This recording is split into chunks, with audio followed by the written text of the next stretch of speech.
I'm very excited for people to play this game. There's no one aspect that I could say that I want people to experience, because I want people to experience all of it.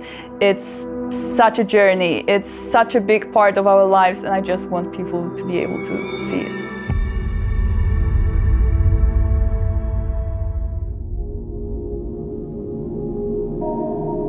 I think the biggest challenge that we've had was actually how to make the game approachable for the newcomers who have not played the original, but at the same time to still retain the familiarity of the game that player remembers from 20 years ago. Our goal from the very beginning was to maintain the game's atmosphere while modernizing the gameplay to make it competitive in 2024.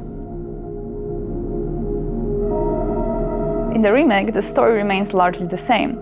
However, with the magic of modern technology, we were able to expand on some of its aspects. The hardest was designing combat.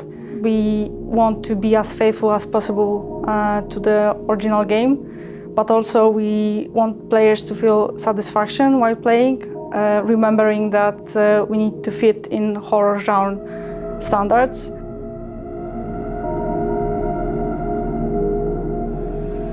So when making a game with static cameras, you as a designer have much more control over what players see, where they go, and so on. The change for the third-person perspective was a challenge. That being said, it's a chance for us to expand this world, to show the players new elements that were previously inaccessible, and just make this game richer.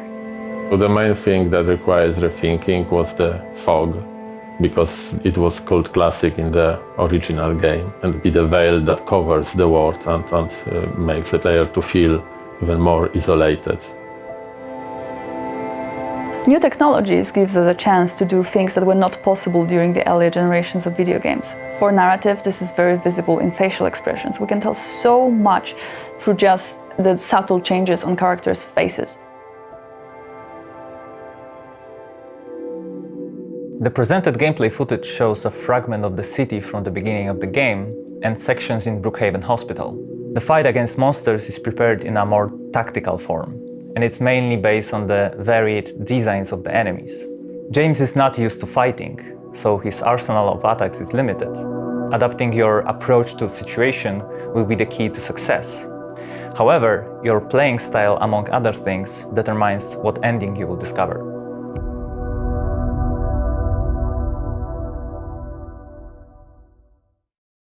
本当にサイレントヒル2を大好きな人たちがこのリメイクに関わっています。細部までこだわって作っていますのでご期待ください。さらにゲームの中でジェームス役、メアリーとマリア役を演じてくれたキャストのインタビューも届いています。こちらもご覧ください。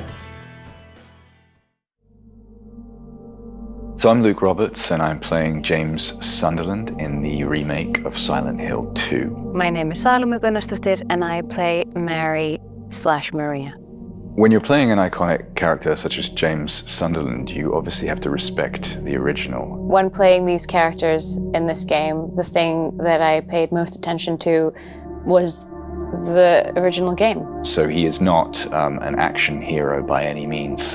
He is just a guy who is a little lost at the top of this game, and in a sense of he is to a greater extent in a bewildered state.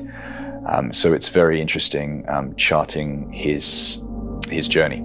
This one, we're trying to honor something that's already been made.